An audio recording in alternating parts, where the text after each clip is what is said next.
Still ahead, teachers questioning curriculum. Now a Texas school district is accused of trying to silence staff. Erika Sanzi of Parents Defending Education joining us next with the latest crisis in the classroom. A free speech fight brewing in one Texas school district. Some teachers at Carroll Independent School District in Southlake, Texas say they are being punished for speaking out with a non-disparagement clause added to employment contracts. Erika Sanzi of Parents Defending Education joining us right now to discuss the latest crisis in the classroom. Good morning to you, Erika. Thanks for joining us. Good morning. Thanks for having me. So back in October, I want to get this right, a top administrator in the Southlake, Texas School District advised teachers that they have a book about the Holocaust in their classroom. Books expressing, quote, opposing views should also be included. Well, after teachers publicly questioned that, this non-disparagement clause was included in employment contracts. The clause reads, quote, let's take a look at what it says. You agree to not disparage, criticize, or defame the district and its employees or officials to the media. What do you make of this, Erika? Yeah, this is a problem. Teachers do have limited free speech rights as it pertains to their activity in the classroom. So they are hired speech in the classroom. They're considered state actors. But that does not extend to what they have to say as private citizens and in many cases as taxpayers, in the district. So while I understand that a school system doesn't want to deal with what can be disruptive in terms of teachers speaking out against policies, whether it's from the district or from the state, this clause is reason for concern. And a spokesperson for the Texas State Teachers Association said, quote, this is the first time we've actually heard of a school district putting that language into a teacher contract. It is a rejection of a teacher's fundamental First Amendment rights. The teacher also is a taxpayer who is entitled to criticize a public school district, which I think is interesting because as an employee, I'm sure many people have to sign certain contracts. They will not disparage their boss or other colleagues. I know you hear from teachers as well as Parents Defending Education. Is there a pattern of teachers being shut down, though, by school districts when it comes to questioning policies? And really, who sets the standard anyway?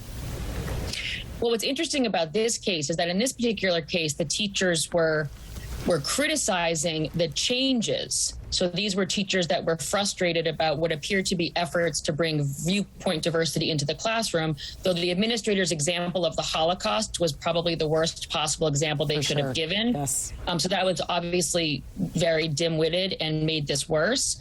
But what we mostly see actually are teachers being shut down who have concerns about changes to curriculum and to policy that would fall into the categories of diversity, equity, inclusion, what they feel like is the suppression of their free speech, what they feel like is the suppression of viewpoint diversity, and also what they sometimes feel is compelled speech. But again, in this case, it's teachers that are criticizing sort of the opposite side of that. But the reality is all of these teachers deserve protection, and they can't be expected to offer no opinions and have nothing to say about policies that affect them. Though again, there is obviously a right way to do that and a wrong way to do that, but certainly this idea that they cannot criticize, disparage policy, that again, just too far. Yeah, and how do situations like this influence the overall culture of a school's environment in and out of the classroom? What greater repercussions could this have across the school district?